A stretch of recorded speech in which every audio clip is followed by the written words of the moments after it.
চাটা নিয়ে নাও মা, আপনিও নিয়ে নিন। আমি চা খাবো না, আমার জন্য কফি নিয়ে এসো।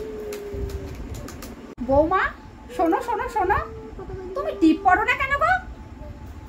বলেছি না সধবা মানুষকে টিপ পরতে হয়। বড় করে, যত বড় করে টিপ পরবে সধবা মানুষকে তত সুন্দর লাগবে দেখতে। কাকে কি বলছি যত সব। ঠিক আছে তাহলে মা, আমি টিপটা পরে আসছি। মা দেখুন তো টিপটা ঠিক পরা হয়েছে কিনা।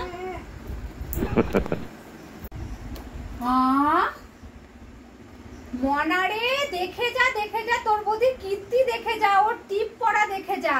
এই মেয়েকে আমি এক বলি আর আরাপ করে বসে।